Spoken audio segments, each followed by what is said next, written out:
યમ દીપદાનની જે વાત હતી અને યમ દીપદાનમાં જે તમારે એક્ઝેક્ટ તારીખ મને યાદ નથી ઓકે કે ક્યારે કઈ રહી બરાબર ઓકે પણ એ જે યમદીપ દાનનું એક સવારના તમે મેસેજ મૂકો હા કે આવી રીતે યમદીપ દાન અને એ શું છે એ મને કાંઈ જ ખબર નહોતી પણ Okay. દાદાનો આદેશ છે અને ગુરુ આજ્ઞાથી મારે કરવું જરૂરી છે ઓકે એમ માની અને મેં એ સાંજે સંધ્યા ટાઈમે એ સાઉથમાં કર્યું મેં એ બારે ઓકે તો ત્યારે કર્યું ત્યારે ઈ મેં જે તમે જે પૂજાના શ્લોકના તેને બધું આપ્યું હતું એ બધું મેં રાખીને ત્યાં કર્યું હા. અને ત્યારે કે આપણા કુટુંબમાં કે આપણા પરિવારમાં કોઈનું તે અકાળે મૃત્યુ ન થાય એ તમારો હેતુ હતો હા એ હતો અને એ હેતુથી મેં એવા ભાવથી મેં કર્યું અને મારા નણંદનો જ એક દીકરો છે એ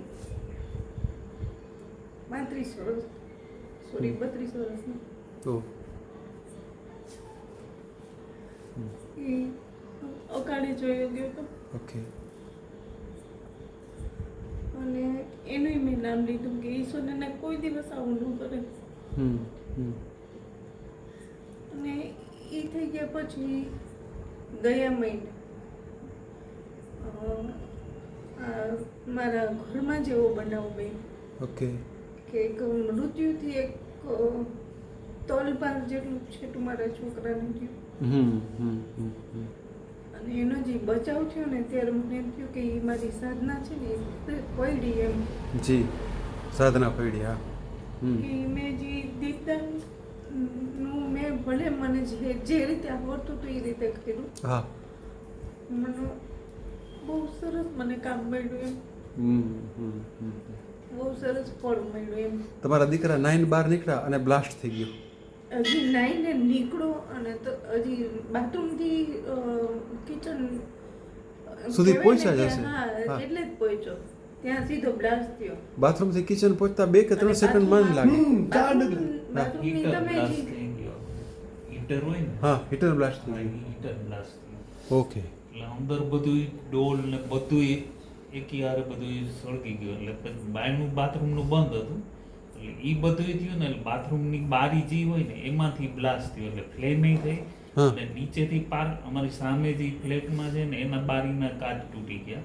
ઓહો અને નીચેથી બધા ઉપર ત્યાં સુધી તો અમને ખબર જ નહોતી હું પોતે દોડીને નીચે ગયો મેં કીધું કાંઈક બન્યું નીચે થયું કાંઈ કેમ હા તો નીચેથી બધા આવ્યા કે ભાઈ તમારી ઘરે થયું ત્યાં તો અમને ખબર પડી કે અમારા ઘરે ઓ blast માય ગોડ અને ઈ જોતા આખી હતા ને ત્યાં સુધી building તો ધમધમી ગઈ. બાથરૂમમાં ભડકા બળતા હતા બાથરૂમમાં ભડકા પડતા હતા એ એટલા ભડકા બળતા હતા ને કે તમને ખબર જ ન પડે અને બે બિલ્ડિંગ વચ્ચેની જે ડિસ્ટન્સ છે ને એ ખાસું એટલું દૂર છે તો એ આ બારી છટકીને એની બારીમાં ગઈ ને એ બારી એ તૂટી ગઈ ઓ માય ગોડ તો એમાં કદાચ મારો છોકરો હોત તો શું થશે તો સેકન્ડ વાર એ હોલમાં પહોંચ્યો ને બ્લાસ્ટ થયો અચ્છા અને આખી 12 માળની બિલ્ડિંગ છે ને આખી ધમધમી ઓ માય ગોડ એવો જોરદાર 12 માળ ત્રીજી 3 વિંગ છે હા? ત્યાંથી બધા- બધા દોડીને બધા આગળ અમારા આવ્યા ઘરમાં અને આવતા આખું જે બિલ્ડિંગના જેટલા માણસો છે ને એ અમારા લોબીમાં નહોતા સમાતા ઓ માય ગોડ ઘરના કે આ બધું થયું શું થયું હા હા આવડો જ એક સેકન્ડ હતું એક સેકન્ડ જો કોકે નીચેથી કીધું હોત તમને કે તમારા બાથરૂમમાં આવી રીતે ધુવાણા નીકળે જો અમે બાથરૂમનું બાયણું ખોલ્યું હોત તો એનું પરિણામ તો અત્યારે વિચારીને તોય ઓલું થઈ જાય કે એનું પરિણામ શું આવત શું આવત? હા, હા, એટલું ભયાનક આવત એ. અને ઈ જ્યારે છોકરાને મારી બાજુમાં સાજે સારું જોયું ને ત્યારે મને તરત એ સીધો મને દીપદાનનો દીવો હતો ને ઈ મને દેખાણો વાહ વાહ વાહ કે વાહ ગુરુ વાહ. વાહ ગુરુ વાહ. વાહ ગુરુ વાહ. આ મને ફળ્યું ભલે મને જેવું આવડતું એવું મેં કર્યું હતું પણ એ મને ફળ્યું મેં પૂરા દિલથી કર્યું અને એનો યશ તમને જી ઓમ ઓમ ઓમ એટલે અકાલ મૃત્યુ નિવારણનો એ પ્રયોગ હતો એ પ્રયોગ હતો ને અકાલ મૃત્યુ નિવારણનો હતો અને મને એમ થયું કરાવું એકચ્યુઅલી એના માટેનું એ 14 હતી અને 14 યમને સમર્પિત છે યમરાજાને સમર્પિત છે તો મેં કીધું ચલો કરીએ બધા તો એ કર્યું અને એટલા માટે જ કરાવ્યું હશે ગુરુ મહારાજે એટલા માટે જ કરાવ્યું હશે કદાચ ઈ મારા છોકરા માટે જાણે કેમ હા કર્યું એમ પણ જો ત્યારે આ બાયણું બન્યું અમે ને ખોલ્યું હોત ને હા. એનું પરિણામ બહુ ભયાનક આવત. એમ ને? અમારી ઉપર સુવિતર આખી ખબર જ નહોતી. કારણ કે આખા ઘરમાં બાથરૂમનું બાયણું ખોલ્યું તો જી અંદર બધું હતું ને એ સીધું રૂમમાં જ આવે. કેમ કે રૂમમાં જ બાથરૂમની હતા. બાજુમાં જ સીધું કોમ્પ્યુટર હતું અને બાથરૂમનું બાયણું અંદર ખુલતું હતું. હા એટલે બારે પ્રેશરથી ખુલ્યું નહીં. જો બારે ખુલતું હોત ને તો બધું ઉપાડી લે. તો ઉપાડ લે આખા ઘરમાં આગ લાગે ને તો બધું ઉપાડી લે. ઉપાડ લે બધું. હા મધર હોલમાં બેઠા હતા એને ઓલા રૂમમાંથી ઓલા પ્રકાશને બધું જોયું ભડકા. મારી બેબી ટીસા છે એ રૂમમાં હતી એને ફ્લેમ રૂમમાં ઓલા બારીમાંથી દેખાય હા. એ બધું જોયું ને નીચેથી બધા દોડતા આવ્યા ત્યાં Oh my અમારી God. ઘરેથી. Oh ત્યાં my તો અમને ખબર પડી ત્યારે તો ખબર પડી. એટલે હું તો દોડીને નીચે ગયો કે આમ આટલો બધો અવાજ છે નો થયો એમ. કારણ કે સાહેબ ઈ અવાજ એવો થયો 12 માળની બિલ્ડિંગ હોય ને આખી ઈ ધણ એટલે શું? અમારા ઘરમાં કે માણસ નહોતું એમ.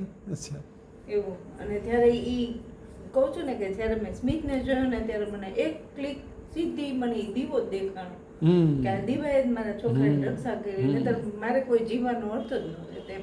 હા ઓફકોર્સ નો રે ઓફકોર્સ નો રે. કેમ કે એક માએ દીકરો ગુમાવ્યો છે એનું હા. ખબર છે કે એને શું હાલત છે. શું વીતે એની ઉપર. હા કારણ કે ઈ બાબુને બધા સરખી ઉંમરના સરખી ઉંમરના હોય, હા. એટલે હમ. અને એમ હાલતા ચાલતા અને એ તો રમેશભાઈ, વયો ગયો. ઈ કરી ને પ્રાર્થના ત્યારે મેં હર્ષનું નામ લીધું કે ભગવાન કોઈ દિવસ આવી દશા ન કરે. એટલે એની ઉત્તમ ગતિ થઈ હશે. તમે એનું નામ લીધું ને અને એનું કર્યું ને તો એની ગતિ થાય અને એની જે યાતનાઓ હોય ને એ યાતનાઓમાં બહુ મોટો ઘટાડો થાય.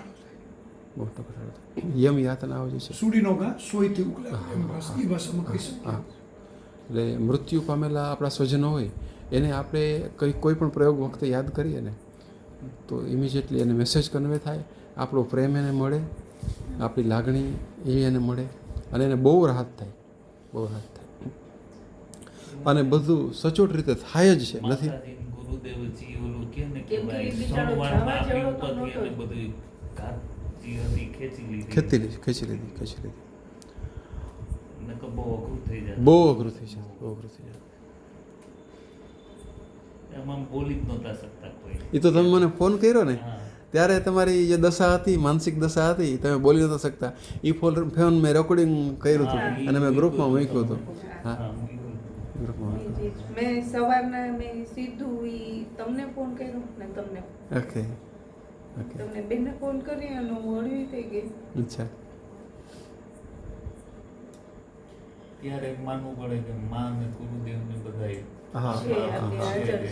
અને એ પહેલાં મેં ઓલું એક કીધું હતું માર્કંડેયો બલિર્વ્યાસો હનુમાંશ્ચ વિભીષણ કૃપો દ્રોણી પરશુરામ એતેષ્ટો ચિરજીવીન એની મેં કદાચ એક માળા કરાવી હતી બધાને, હે ને. અને પછી આ યમદીપદાન કરાવ્યું હતું. ને યમદીપદાન બધાએ બહુ સિન્સિયરલી કર્યું, તમે કર્યું હતું અને આ લગભગ આખા ગ્રુપે કર્યું હતું. બધાએ કર્યું હતું. હા, બધા કર્યું હતું. એટલી હદે પરફેક્ટ કરાવ્યું હતું દાદા કે અમુક દીવાની વાયર આમ ત્રાસી હતી ને તો તમે કીધું કે આ નહીં ચાલે. આ નહીં ચાલે. હા ચોમુખો એટલે ચારે ચાર દિશામાં ચારે ચાર મુખ હોવો જોઈએ એવો જ દીવો આપણે ચાલશે. દિલીપભાઈને બીજી વખત કરાવ્યું હતું. Yes. અને કોઈને તો મને લાગે છે કે ઈ નીચે ઘઉં મૂક્યા તેમાં સાચું થઈ ગયું હતું. કોને તો એ મને નથી. હા. અચ્છા. હા. ભરતભાઈને થઈ ગયો હતો. પાલિતાણા પાલિતાણા ભરતભાઈને થઈ ગયો હતો. પણ અગાસીમાં એટલો પવન હતો ને રમેશભાઈ, મેં ચારે બાજુ ચેર રાખ્યું અને પછી મેં દીવો કર્યો અને ઈ લગભગ મને ઈ વાંચતા મને અડધી કલાક જેવું થયું હતું. અચ્છા અને ઈ ત્યાં સુધી મારું પૂરું થયું ને ત્યારે દીવો રામ થયો. આપણે બારે ઓલી ટેરેસ છે ને જી ત્યાં બહુ ત્યાં પવન ક્યાં રાખ્યો હતો? હા હા. દીપદાન છે ને બેન, દીપદાન અકાળ મૃત્યુનું હરણ કરે છે. હા. અને દીપદાનથી વધારે દેવોને પ્રિય કરાવવાનું કોઈ સાધન નથી. હા. દીપનું એટલું બધું મહત્વ છે. મેં આખા ગ્રુપોથી દાદા હમ. આપણે કઈ ચાલતી હતી એ આવે તો ગંગા દશેરામાં. ગંગા દશેરામાં દાદા 10 દિવસ સુધી આખા ગ્રુપનો સંકલ્પ કરી 10 દિવસ સુધી દીપદાન કર્યું અને 10 દિવસ સુધી આખા ગ્રુપને દીપદાનના દર્શન કરાયા હા. કે આખા ગ્રુપોથી છે તમે તમારી રીતે દર્શન કરો. હા રોજે રોજના હું મુકતા હતા તમે. હા રોજે રોજ એક જ ટાઈમે હું દીપદાન કરવા નદીમાં જતો. વાહ અને ઈ કદાચ વિડીયો સાંચ્યો હોય તો જોજો, મેં બરાબર માર્ક કર્યું હતું કે એક 7 દીવા હતા ને એક લાઈનમાં થઈ ગયા હતા. 7 કે 8 ખબર નહીં, મને કોઈ યાદ નથી.